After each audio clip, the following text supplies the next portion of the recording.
Welcome to the Oil and Gas Report, brought to you by Katch. I'm your host, Rob Hislop.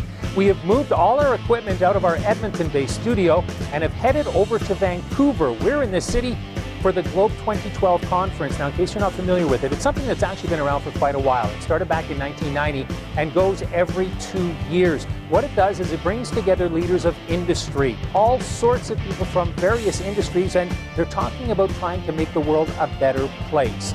We've been fortunate enough to land a lot of interviews, corporate executives, international agencies, urban leaders, financial executives as well, government policymakers, as well as environmental industry executives. Of course, being from Alberta, we've got a lot of oil sands representation as well. And again, this is the Globe 2012 conference. It's held in March in Vancouver.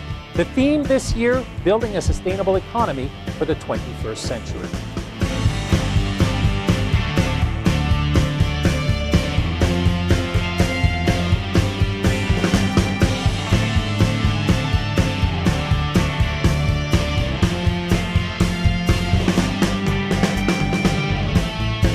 Joining us now is Gord Miller. Gord, you're the Environmental Commissioner of Ontario. Perhaps you can tell us what that is first off.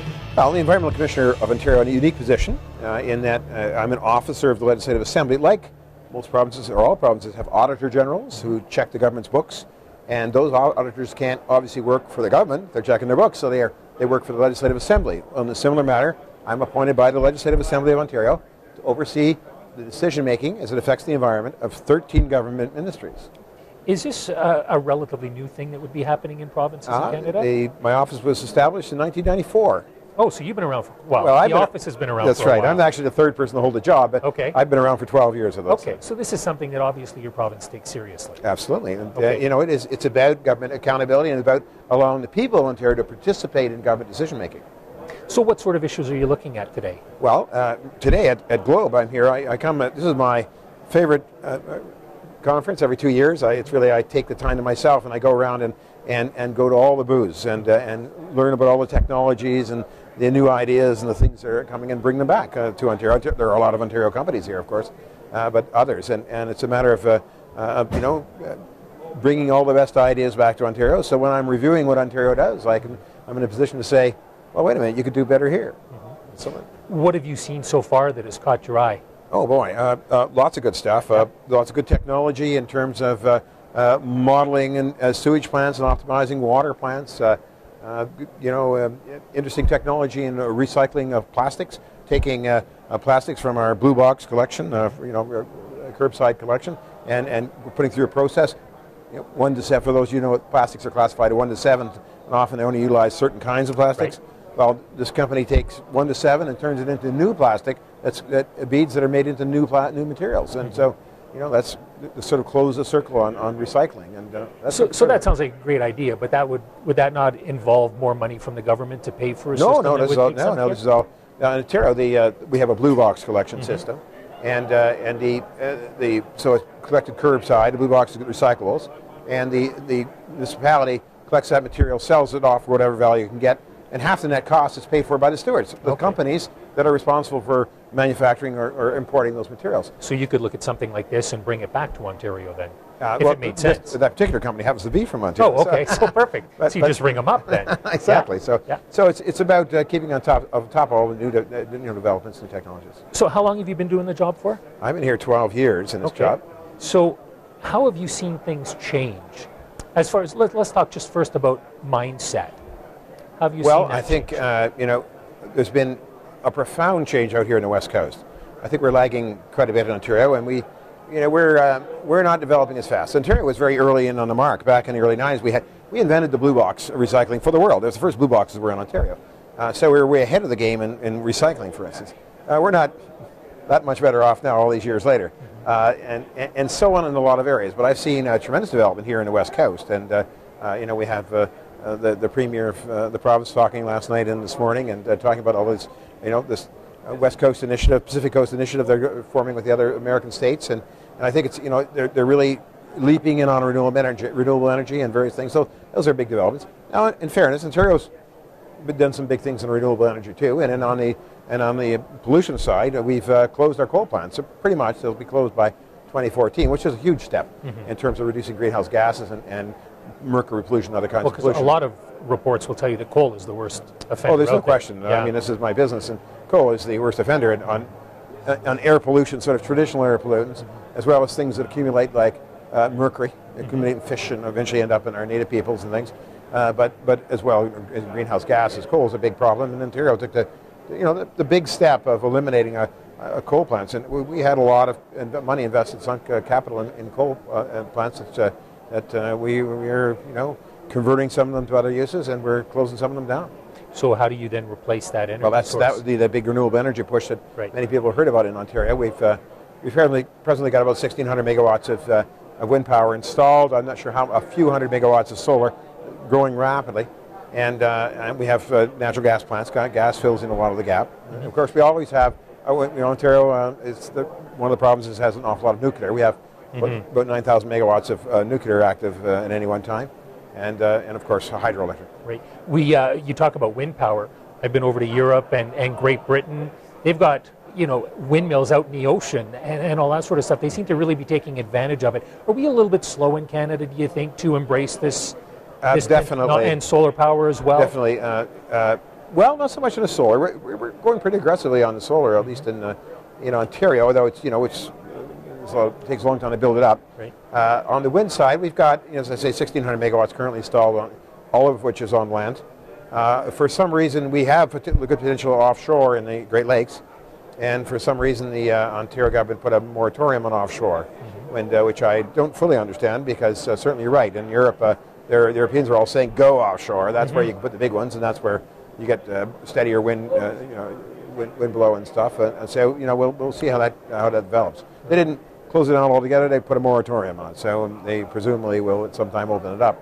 But we're slow, not just in North America. I mean, largest wind power installation in North America is in Texas. The oil state. So we could do better right across Canada, I think. So, not wanting to get you into hot water or anything like that, but when you look, this show is airing in Alberta, and when you look at Alberta's situation, what do you see? Well, I mean, Alberta, okay. Its electricity is largely coal-fired, so that, and we looked at them and say, well, coal is bad, guys. I mean, it's your air and your planet, but I don't see any movement in that air. It's interesting.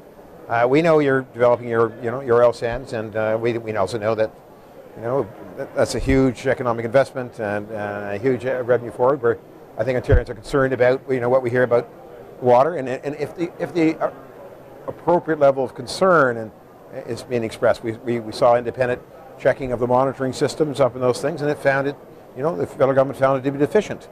Well, why on earth, if you've got one of the richest deposits on earth and one of the biggest capital investments on earth, that you don't have simply adequate environmental monitoring? I don't know, that's normal business for us. We insist on it for developments that are much more modest in terms of the capital investment and tax shield. So, I think that's one of the things that puzzles us from the distance is, we think, Albertans are just like us, and we wonder why the environmental standards appear to be laxer. You can afford them. Why wouldn't you be showing off? So, again, as an outsider looking in, do you think it's government will, or do you think it's industry?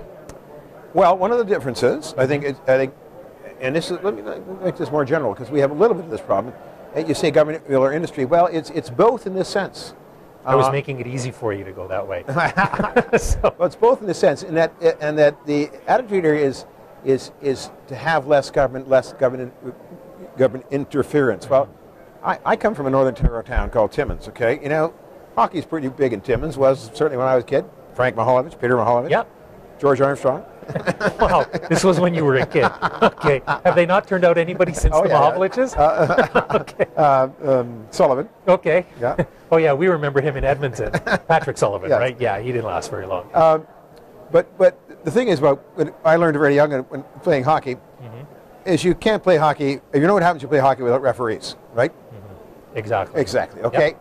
So I think we got a little bit of that going on here in Alberta. I mean, everybody's eager to cut the Ministry of Environment of Alberta out of things. In fact, they don't have a very big role in the tar sands or oil sands development, is my understanding. They have their own agency or your group up there to do that.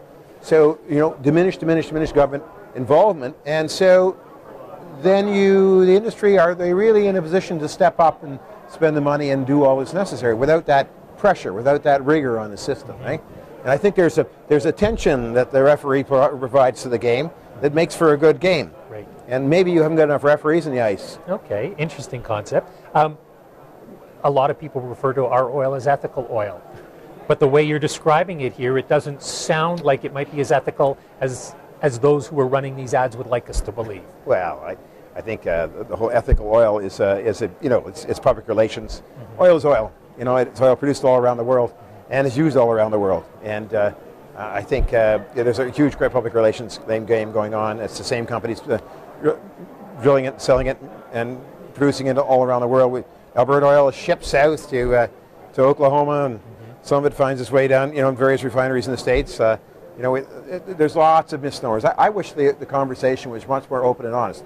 And to be critical where I come from, people in the East think that, Canada is an oil exporting country, so, what's our problem here? Well, Eastern Canada is an oil, we're just as much oil importers as Europe, Northern Europe is. Yeah. And we should have the policies of Northern Europe reflecting that. We pay Brent crude prices, which is the oil is moving in the Atlantic Ocean and they import it from whether it's Nigeria or the Middle East or sometimes from the North Sea. Because you don't get a lot from Alberta, do you? We get none. Yeah.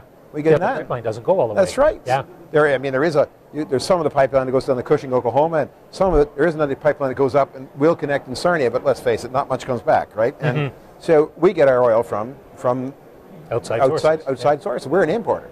And you're not, you just sell it all to the States, and you in Alberta, you're paying West Texas Intermediate, getting paid in West Texas Intermediate, which is $20 or $25 less. Yes. So let's be honest here, boys. I mean, it's a game. Yeah. It's public relations, and there's nothing ethical about that, or unethical for that matter. It's business, and let's be frank, and let's work in the best interests of all Canadians, I think. Great. Well, let's just bring this right back to what you and I were talking about off camera, and you liken yourself to a Dr. Seuss character.